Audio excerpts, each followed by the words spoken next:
N മനമേ യഹോവയെ വാഴ്ത്തുക, എൻ്റെ സർവാന്തരംഗവുമേ അവൻ്റെ വിശുദ്ധ നാമത്തെ വാഴ്ത്തുക.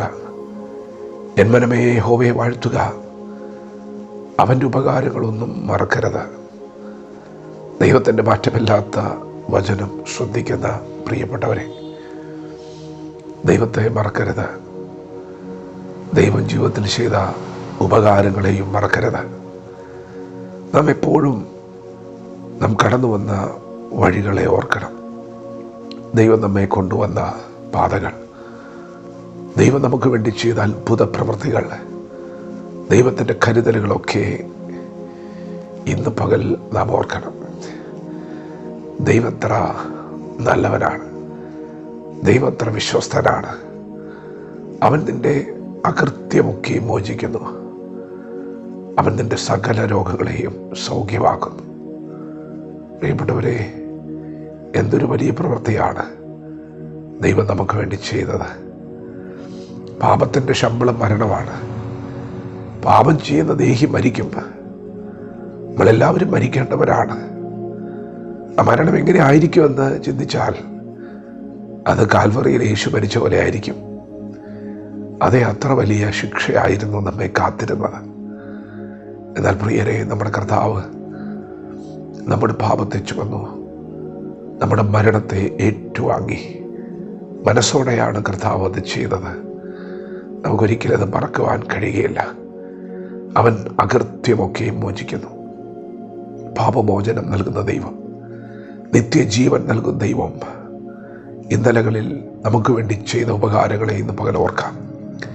അവൻ നിന്റെ സകല രോഗങ്ങളെ സൗഖ്യമാക്കുന്നു. നമുക്ക് പറയാൻ സാക്ഷ്യമുണ്ട്. ഇന്നലകളിൽ ദൈവം നമ്മെ വിടുവിച്ചിട്ടുണ്ട്, സൗഖ്യമാക്കിയിട്ടുണ്ട്. ദൈവസന്നിധിയിൽ ഒത്തിരി നെടുമ്പാട് വീണ് കരഞ്ഞ രാത്രികളുണ്ട്. ദൈവമല്ലാതെ മറ്റാർക്കും നമ്മെ സഹായിപ്പാൻ കഴിയില്ലെന്നറിഞ്ഞ് ഒത്തിരി നിലവിളിക്കുകയും യാചിക്കുകയും ചെയ്ത രാത്രികൾ പിന്നാമ്പുറങ്ങളിലുണ്ട്. പ്രിയപ്പെട്ടവരെ, ആ സമയത്തെല്ലാം നമ്മുടെ അരികത്ത് ഇറങ്ങി വന്ന് നമ്മെ ആശ്വസിപ്പിക്കുകയും നമ്മെ സൗഖ്യമാക്കുകയും നമ്മെ കിടക്കയിൽ നിന്ന് എഴുന്നേൽപ്പിക്കുകയും ചെയ്ത ആ ദൈവസ്നേഹത്തെ മറക്കരുത്. കാൽവറി ദർശനം മറക്കരുത്.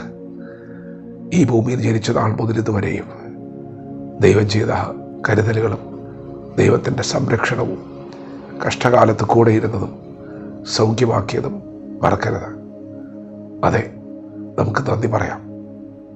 ദൈവത്തിന് മഹത്വം കൊടുക്കാം. ദൈവം നമ്മെ വീണ്ടും നടത്തുന്ന ദൈവമാണ്. നിത്യതയോളം നമ്മെ ചുമക്കുകയും നടത്തുകയും ചെയ്യുന്ന ദൈവം. ഇനിയും നമുക്ക് വേണ്ടി അത്ഭുതങ്ങൾ ചെയ്യുന്ന ദൈവമാണ്. ഇനിയും നമ്മെ സഹായിക്കുന്ന ദൈവമാണ്. അതുകൊണ്ട് ഇന്ന് പകൽക്കാലം നന്ദിയുള്ളവരായി ദൈവത്തിന് മഹത്വം കൊടുത്തുകൊണ്ട് മുൻപോട്ട് നീങ്ങാം.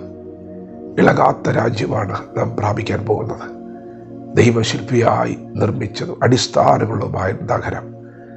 ദൈവത്തിൻ്റെ കരുതൽ ഭയങ്കരമാണ്. അതിലേക്ക് നാം പ്രവേശിക്കാൻ പോവുകയാണ്. നന്ദിയുള്ളവരായി ദൈവത്തെ സ്തുതിച്ചുകൊണ്ട്, ദൈവത്തിൽ ആശ്രയിച്ചുകൊണ്ട്, പൂർണ്ണ ഹൃദയത്തോടെ നമുക്ക് ദൈവത്തെ സേവിക്കാം, വചനത്തോട് പ്രതികരിക്കാം. ദൈവം നമ്മെ ഓരോരുത്തരും ഈ പകൽ അനുഗ്രഹിക്കുമാറാകട്ടെ. ആമേൻ.